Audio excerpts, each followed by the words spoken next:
नमस्कार दोस्तों, स्वागत है आपका हमारे YouTube चैनल जीके ट्रैकर पे। देखिए फ्रेंड्स, आज के वीडियो में हम बात करेंगे जो हमारी एक सीरीज है टॉप जीके एमसीक्यू सीरीज। इस सीरीज की आज हम 128वीं क्लास यहाँ पर कवर करेंगे। जैसा आप जानते हैं, इस सीरीज में हम आपके जीके के प्रीवियस ईयर एमसीक्यूज को यहाँ पर कवर करते हैं और इन क्वेश्चंस को न सिर्फ क्वेश्चन आंसर के रूप में बल्कि इनके साथ जो आपके पूरे फैक्ट होते हैं, जो कॉन्सेप्ट होते हैं, थ्योरी होती है, उसको भी साथ साथ में कवर करते हुए चलते हैं। अगर आपने इस सीरीज की प्रीवियस क्लासेस को नहीं देखा है, आप उन सभी क्लासेस को प्लेलिस्ट के माध्यम से देख सकते हैं। तो चलिए दोस्तों, आज की क्लास को शुरू करते हैं। आज का हमारा पहला प्रश्न है, भारत में न्यूनतम समर्थन मूल्य का निर्धारण कौन करता है? कई बार हमने इसको देखा है, दोबारा से चर्चा में है, तो हो सकता है पेपर में पूछ लिया जाए।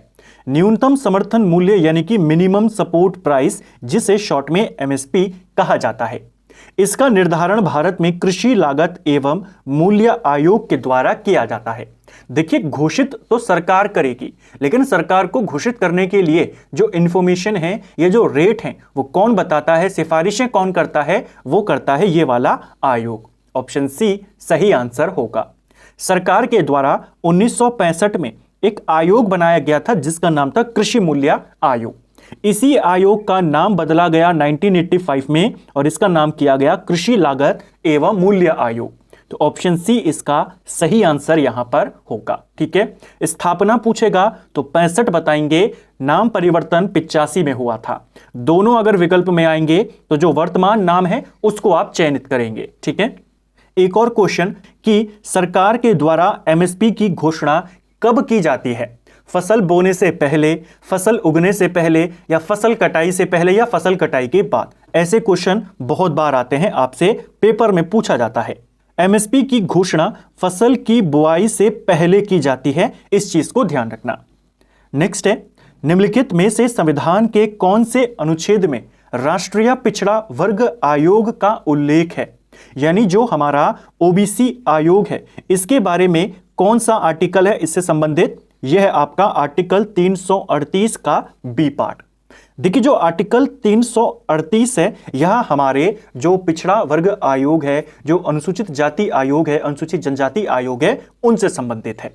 सिर्फ 338 आएगा तो यह आपके अनुसूचित जाति आयोग से संबंधित है। ठीक है, अगर हम इसे 338 ए कर दें तो ये आपके एसटी आयोग यानी अनुसूचित जनजाति आयोग से संबंधित है।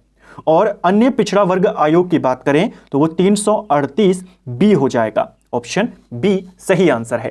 तो 38 वाला एससी आयोग, 38 ए वाला एसटी आयोग और 38 बी वाला ओबीसी आयोग। ठीक है, 338 हैं तीनों के तीनों, इसको भी ध्यान रखना।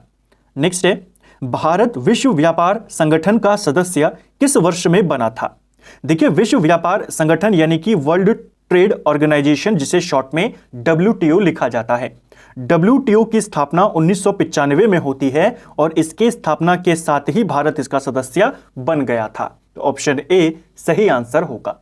अभी तक आपसे WTO की स्थापना पूछता था, 1995 आप कहते थे, क्योंकि जो प्रमुख हमारे विश्व संगठन हैं ज्यादातर आपके संयुक्त राष्ट्र के आसपास के हैं कि 1946, 1947 के हैं, लेकिन जो WTO है ये आपके 1995 में बना था।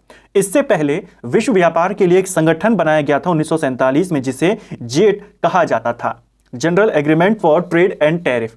इसको खत्म किया गया 1995 में और इसका स्थान लिया है WTO ने। तो क्वेश्चन आता है, WTO से पहले किस संस्था ने इस काम को किया, या इससे पहले कौन सी संस्था थी विश्व व्यापार के लिए? तो ये वाली थी।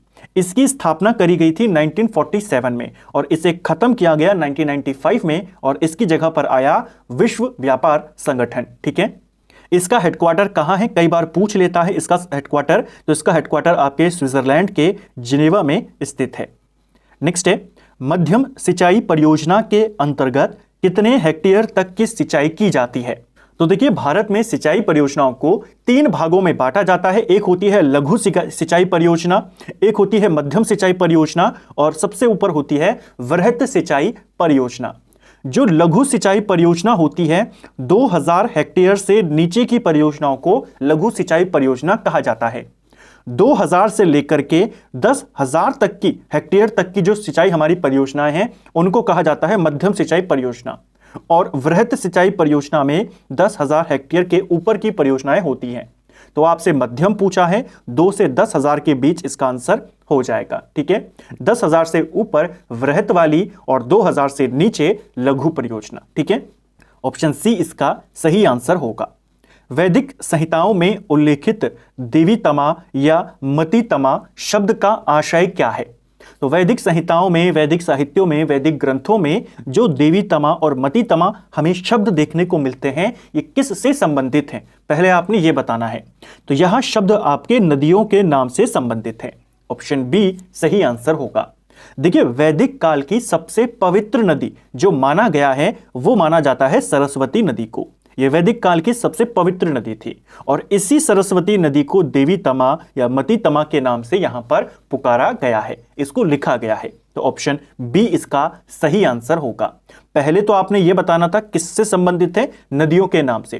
किस नदी के नाम है, तब आप कहेंगे सरस्वती नदी के नाम है, क्योंकि इसी नदी को सबसे पवित्र माना गया है वैदिक काल में। ठीक है, यह तो सबसे पवित्र नदी है। आपसे क्वेश्चन आता है कि सबसे प्रमुख नदी कौन सी थी वैदिक काल की, तो सबसे प्रमुख नदी या सबसे महत्वपूर्ण नदी सिंधु नदी को माना गया है। ठीक है, एक और चीज पूछी जाती है कि वैदिक सभ्यता में गंगा शब्द का उल्लेख कितनी बार हुआ है और यमुना का उल्लेख कितनी बार हुआ है। तो वैदिक साहित्यों में गंगा शब्द 1 बार और यमुना 3 बार हमें मिलता है, यानी गंगा नदी का उल्लेख 1 बार है, यमुना का उल्लेख 3 बार है।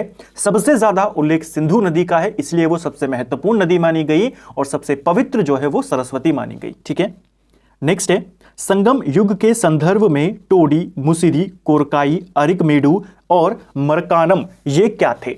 तो संगम साहित्य को लेकर के आपके जो ये शब्द हैं टोडी, मुसिरी, कोरकाई, अरिकमेडु, ये शब्द आपके संगम काल के प्रमुख बंदरगाह थे।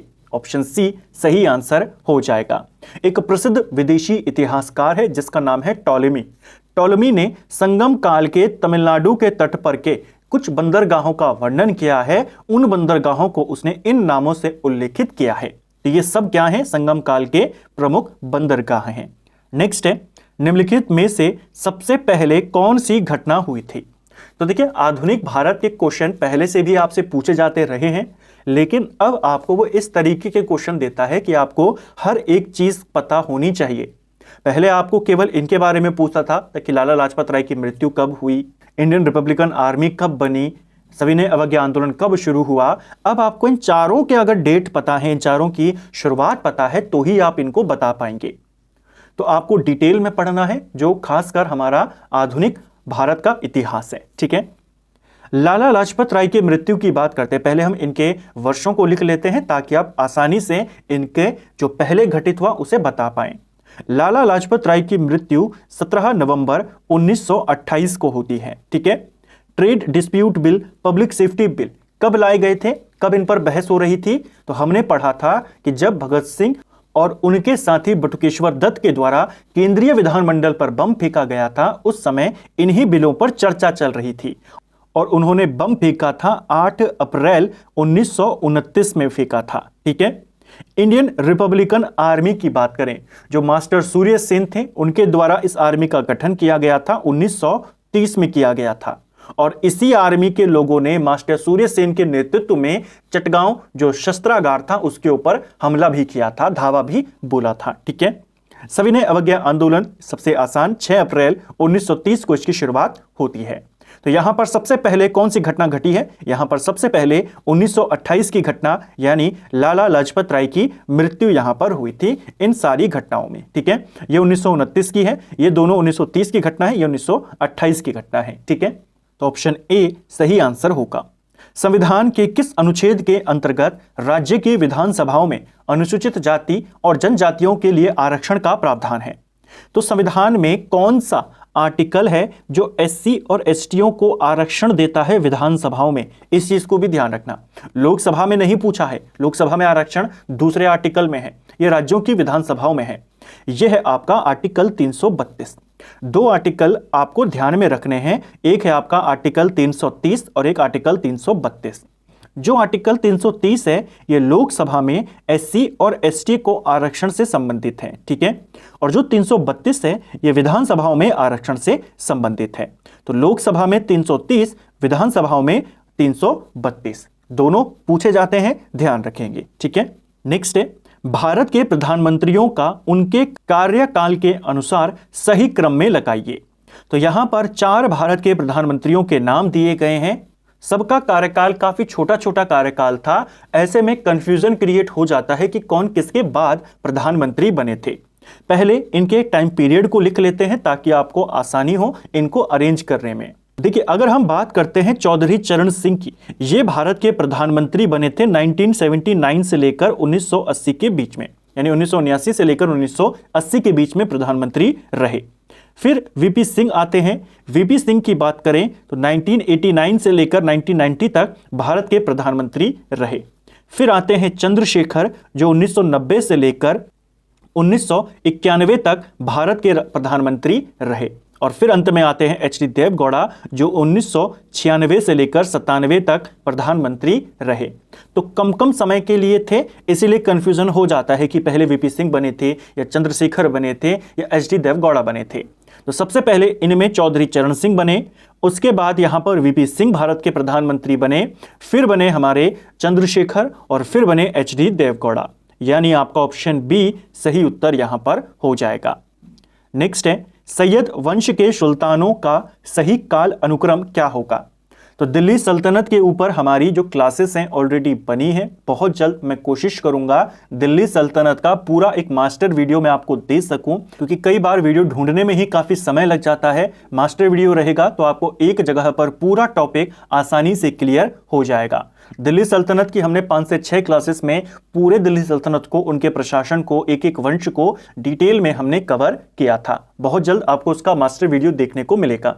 साथ में काफी फ्रेंड्स के कमेंट थे कि ये जो हमारी टॉप जीके एमसीक्यू वाली सीरीज है, जिसका आज हम 128वां पार्ट कवर कर रहे हैं, इनके भी पार्ट्स को कंबाइन करके एक मास्टर वीडियो बनाया जाए।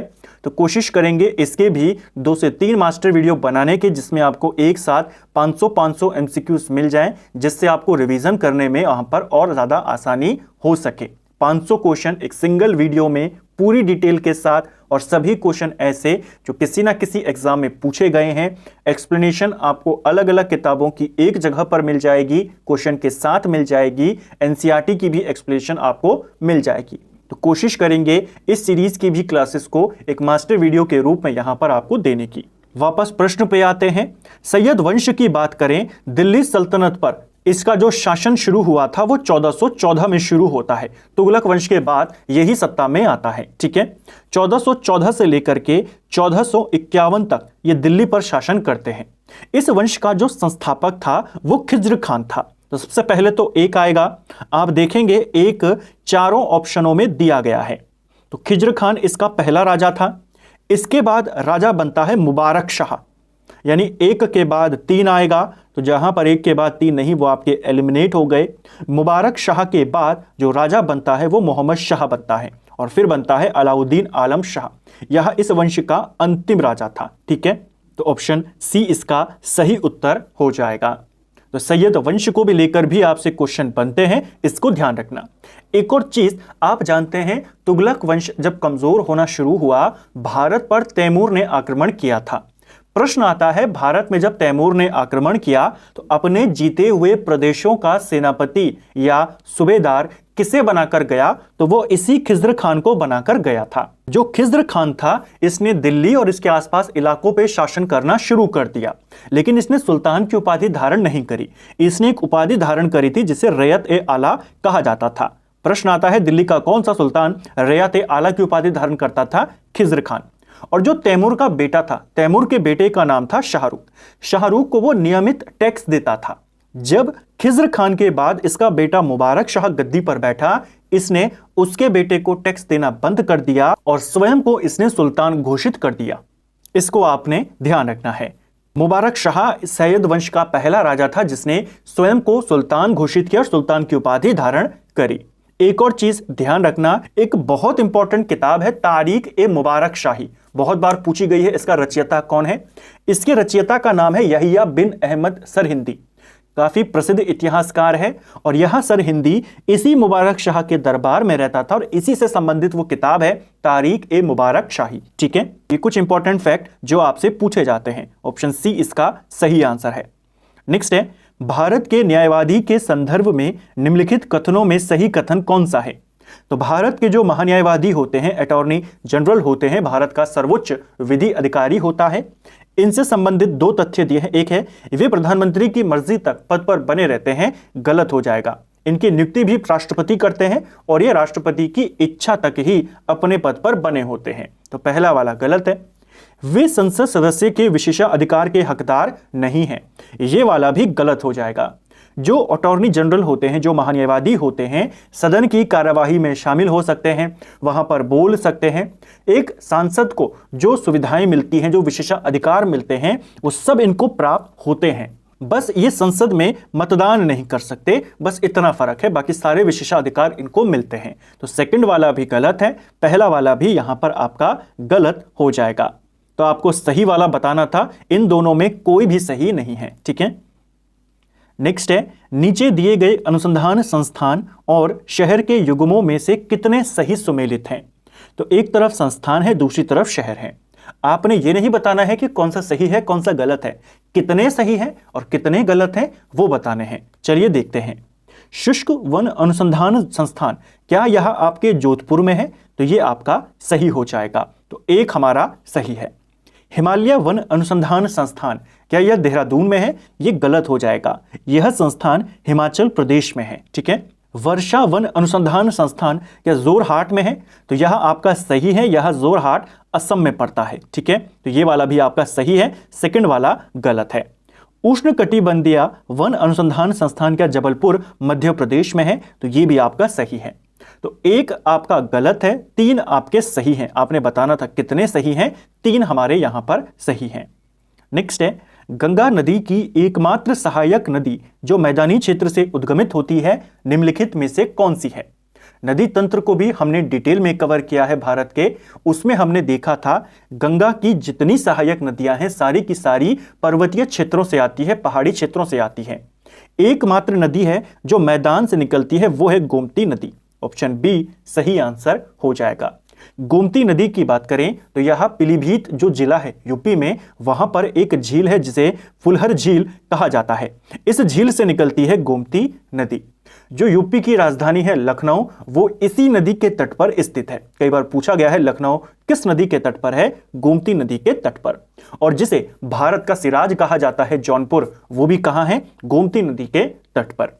गंगा और गोमती का संगम गाजीपुर के नजदीक हो जाता है यूपी में। ठीक है, इसको भी आपने ध्यान रखना है। नेक्स्ट है, भारतीय भूभाग में पाई जाने वाली मिट्टी का सर्वाधिक भाग कौन सा है? तो भारत में सबसे ज्यादा कौन सी मिट्टी पाई जाती है, यह आपने बताना है। मिट्टियों की भी हमने डिटेल क्लास ऑलरेडी कवर की है। भारत में जो सबसे ज्यादा मिट्टी पाई जाती है वो जलोढ़ मिट्टी पाई जाती है, लगभग 40 से 43% के बीच में। कुछ किताबों में 40 दिया है, कुछ में 43 दिया है। तो भारत में सबसे ज्यादा क्षेत्रफल में आपकी जलोढ़ मिट्टी पाई जाती है। भारत का जो टोटल एरिया है वो लगभग 32 लाख वर्ग किलोमीटर है। इस 32 लाख में से अकेले 15 लाख वर्ग किलोमीटर पर जलोढ़ मिट्टी पाई जाती है। इसी जलोढ़ मिट्टी को कौप मृदा भी कहते हैं और इसी जलोढ़ मिट्टी को कछारी मिट्टी भी कहते हैं। तो ऑप्शन बी सही आंसर होगा। आपको क्रम पता होना चाहिए कम से कम टॉप 4 मिट्टियों का। तो भारत में सबसे ज्यादा जलोढ़ मिट्टी यानी कछारी मिट्टी पाई जाती है, लगभग 40% के करीब। एग्जैक्ट नंबर 43% आप याद कर लीजिए। दूसरे नंबर पर भारत में लाल मिट्टी पाई जाती है, लगभग 18% के करीब, ये 43% है। तीसरे नंबर पर भारत में काली मिट्टी पाई जाती है, लगभग 15% के करीब। और चौथे नंबर पर आती है लैटराइट मिट्टी, लगभग 3.7%। तो आपने ये टॉप 4 मिट्टियां पता होनी चाहिए, कई बार क्रम लगाने को आता है। नेक्स्ट है, किस वृक्ष को मरुस्थल का राजा कहा जाता है? तो देखिए, मरुस्थल का राजा ये कहा जाता है खेजड़ी वृक्ष को। कहीं जगहों पर खेजड़ी है, कहीं पर खेजड़ी इसको लिखा गया है, तो दोनों एक ही बात है। एक और क्वेश्चन पूछा जाता है कि किस वृक्ष को बहुउद्देशीय वृक्ष कहा जाता है? तो जो खेजड़ी वृक्ष होता है यह बहुउद्देशीय वृक्ष होता है। यानी अलग अलग रूप में इसका प्रयोग किया जाता है। चारे के रूप में इसका इस्तेमाल होता है, ईंधन के लिए, औषधि के लिए इसका इस्तेमाल होता है। तो यह एक बहुउद्देश्य वृक्ष है, रेगिस्तानी क्षेत्रों में पाया जाता है, पानी कम पीता है, अधिक तापमान आसानी से सह सकता है और बहुत ज्यादा उपयोगी होता है, इसीलिए इसे मरुस्थल का राजा कहा गया है। इसको ध्यान रखना। एक और चीज आपसे पूछी जाती है, जंगल की आग किसको कहते हैं? जंगल की आग पलाश को कहते हैं, या जिसे ढाक भी कहा जाता है, इसे जंगल की आग कहते हैं। और इसी का दूसरा नाम है ब्यूटिया मोनोस्पर्मा। तो इसे कहा जाता है जंगल की आग और इसे कहते हैं मरुस्थल का राजा। नेक्स्ट है हमारा, निम्नलिखित में से किन व्यक्तियों ने दूसरे गोलमेज सम्मेलन में भाग लिया था? देखिए 3 गोलमेज सम्मेलन आयोजित किए गए थे। पहला गोलमेज सम्मेलन 1930 में नवंबर में शुरू होता है और 1931 जनवरी तक चलता है। दूसरा गोलमेज सम्मेलन 1931 में शुरू होता है सितंबर में और दिसंबर 1931 तक चलता है।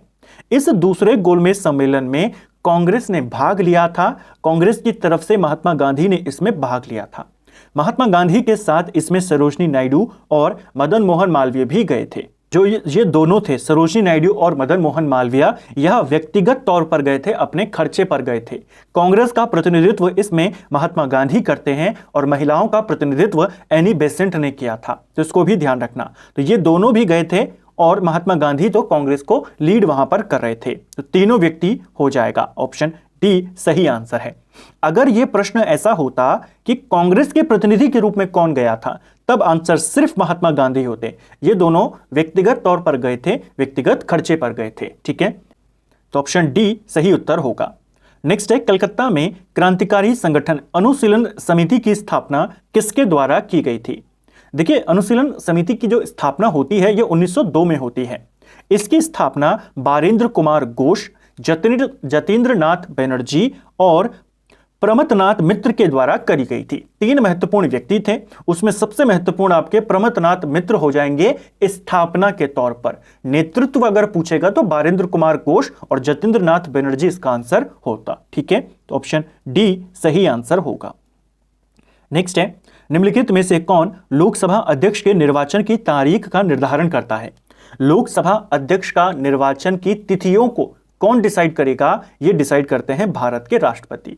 ये क्वेश्चन कई एग्जाम्स में पूछा गया है। कई बार राष्ट्रपति ऑप्शन में नहीं देता, निर्वाचन आयोग दे देता है।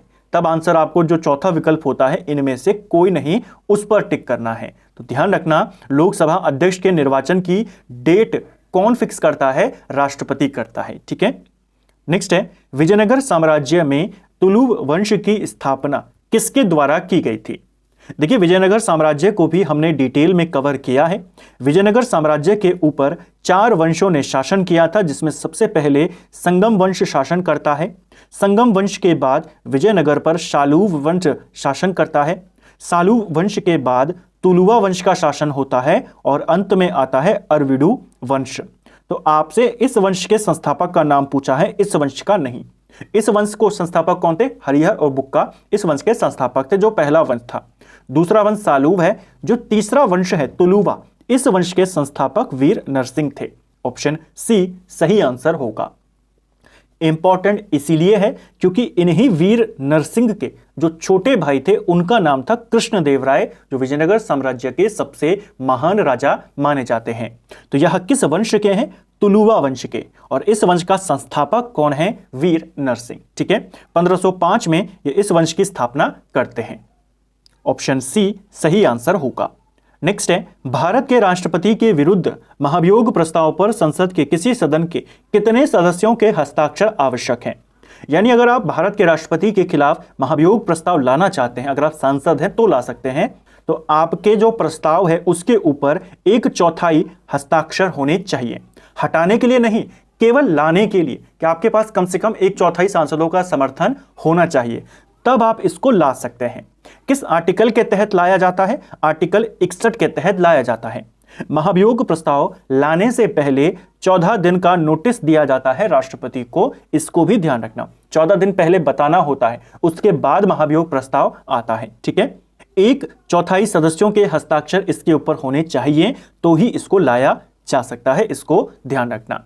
महाभियोग के लिए जो प्रक्रिया अपनाई जाती है कि कैसे यह महाभियोग चलेगा, यह प्रक्रिया हमने अमेरिका के संविधान से ली है। और एक और चीज याद कर लीजिए, महाभियोग का प्रस्ताव किसी भी सदन में ला सकते हैं, चाहे राज्यसभा में चाहे लोकसभा में। यह क्वेश्चन भी पूछ लेता है। तो फ्रेंड्स, ये था हमारा आज का वीडियो जिसमें हमने जीके के 20 इंपॉर्टेंट एमसीक्यूज को यहां पर कवर किया। इन क्वेश्चंस को पूरी डिटेल के साथ, एक्स्ट्रा फैक्ट के साथ, सिंपल भाषा में कवर करने का प्रयास किया। उम्मीद करता हूं आपको आज का वीडियो पसंद आया होगा। अगर आपको ये वीडियो पसंद आई है तो वीडियो को लाइक करें, चैनल पर नए हैं तो सब्सक्राइब करें, अपने दोस्तों के साथ शेयर करें। वीडियो आपको कैसा लगा कमेंट बॉक्स में हमें ज़रूर बताएं। Thank you friends.